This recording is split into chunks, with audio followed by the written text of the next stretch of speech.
The planet is in the middle of a mass extinction event where life on Earth is really dying off at an alarming rate. And the scientists are clear about the fact that this extinction event is a direct result of human activity. But the climate change deniers refuse to let us take action as a country, and I have radio and TV host Thom Hartmann with me now to talk about that. Thom, the unregulated capitalism destroying the planet, I think that article sums it up. I don't know what it's going to take for the typical American to understand that this is not a fire drill. This is the real deal. What is your take on how slow this message is getting out there? Well, there's two things. One is the idea that there's a difference between regulated capitalism and unregulated capitalism. I think that's just starting to dawn on people.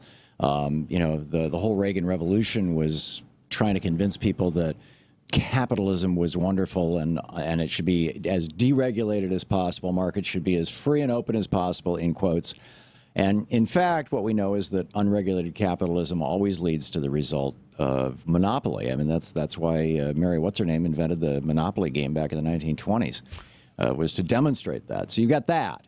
And then you've got, a fossil fuel industry, a multi-billion, $100 billion, maybe $1 trillion industry that has been pouring enormous amounts of money into universities, into think tanks, into paid shills, into the same PR firms that worked on the tobacco case, on the 20, 30 years ago, convincing us that you couldn't connect tobacco to any particular case of cancer. It's the exact same thing. They're peddling doubt. In fact, there's a movie about it now called Merchants of Doubt. And I think these two things together are this is the interesting conflation or confluence that's happening right now. Well, if you really consider that you have to be able to educate the American public to be able to say this is about your children, this is about your grandchildren. This changes the whole face of the world that you think you're living in. How do you overcome the money, though, Thom? I mean, the old idea of, it's the golden rule. The person that has all the gold makes all the rules. That's happening here, isn't it? And Citizens United made it worse. Yeah. Oh, yeah. Absolutely. I totally agree. And yet there are tipping points, and they do tend to come as a consequence of the public either awakening and becoming activist. For example, 35 years ago in this town here in Washington, D.C., the most powerful lobbyists were the tobacco industry. They had everybody cowed. I mean, they made the NRA look tame. They got what they wanted. They lied before Congress, and nobody even challenged them. I mean, they just had so much power. And then a bunch of really good trial lawyers sued them in a way that caused the reality of what they were up to become evident to Americans across the United States.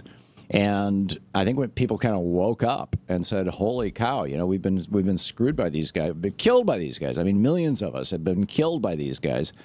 And now the tobacco lobbyists are among the least powerful in Washington, D.C. Well, let me give you a little bit of insight to that story, and I just want to know what your reaction is to it. I was involved with that, and now I can tell you it's a whole different level of ugly power that we're confronted with. I'm getting ready to start probably one of the biggest environmental cases in America up in Columbus, Ohio, very shortly in September.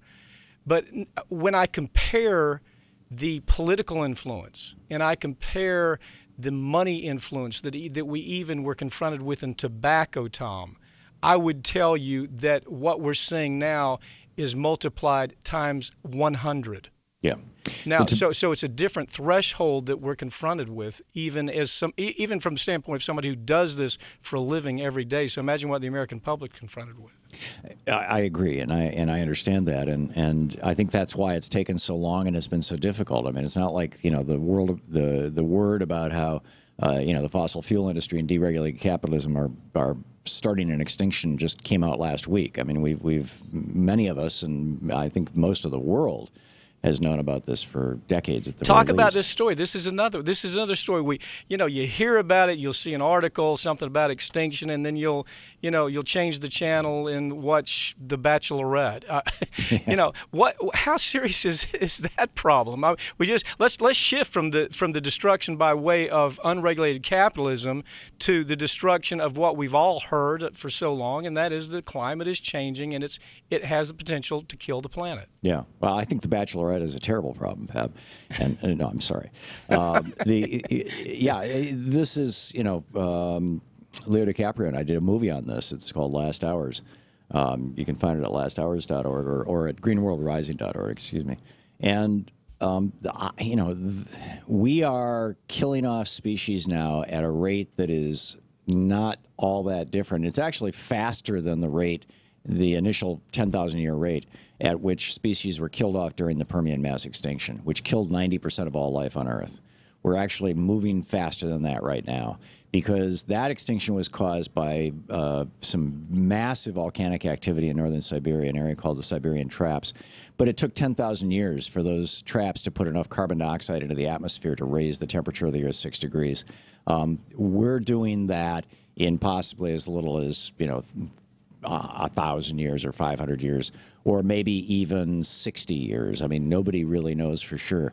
But we've already passed the tipping point for an ice-free Arctic. That's isn't the problem, thing. Tom? And you've talked about this before, and this is something people miss: is that it's also methane from the bottom of the ocean that now becomes untrue. Explain that a little bit so people understand. It's not just that at some point the tipping point is not simply that we're putting CO2 in there by way of the cars we drive. There's more to that. Right. We've put the last numbers, and I think they're about 8 years old, were 150 billion tons of carbon dioxide into the atmosphere since the start of the Industrial Revolution. Now, that's a lot, but the amount of methane trapped in the Arctic as a frozen ice slurry just a few hundred feet under the surface of the water is thousands of tons. Some guess 2, some guess 3, some guess 4,000 tons just in the Arctic. There are similar slurries of these methane crystals. They're called methane clathrates or methane hydrates along every continental shelf all around the world.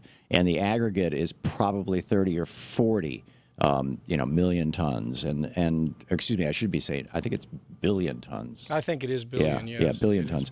Put 3 more zeros in everything I just said. And that's what happened during the Permian mass extinction. Is there was this, and in fact, it looks like that's what happened with every mass extinction, including the minor ones like the TEPM, and that is that something slowly warms the planet, and it appears that in every one of these extinctions, except the asteroid one, it was massive volcanic activity, and it warms the planet up to a point where the organic material that over millions of years has decayed and fallen to the bottom of the sea and turned into methane crystals, just gotten frozen in with the water. When that melts, the sea literally starts to boil with methane gas coming out of it. And methane is 100 times more potent initially than CO2 as a greenhouse gas. And that then spikes the atmosphere over a period of just a few years, and that kills off everything. And that's the big danger. And you got a lot of scientists who are very freaked out that an ice-free Arctic could mean that and we are seeing increased levels of methane now coming out of the Arctic and coming out of Siberia, and there's some really, really spooky stuff on this. And at the same time, we have the oil industry jubilant that now they're going to be able to drill there, and we have an administration that says, yeah, that's okay. Yeah. Tom, in about a minute, tell us, at what point do we start saying that the people who are lying to us, these politicians, the industry, the biostitutes, the political whores, and the scientific whores that are saying there's no problem here, at what point do we start treating them like criminals? Because this is mass murder ultimately. Yeah, I think we start right now. I very much agree with the Pope that this is not just bad behavior. And it's not just bad behavior based on greed. It's bad behavior based on greed within an institution of unregulated capitalism that not only allows it, but encourages it. So not only do we have to start publicly shaming these guys, but we have to change the structure, the system itself, so that unregulated capitalism doesn't rule the world. And at some point, people have to go to jail for the things they do. When they commit fraud in scientific reports, that should be a jailable offense. It used to be, and we changed all that. We forgot it.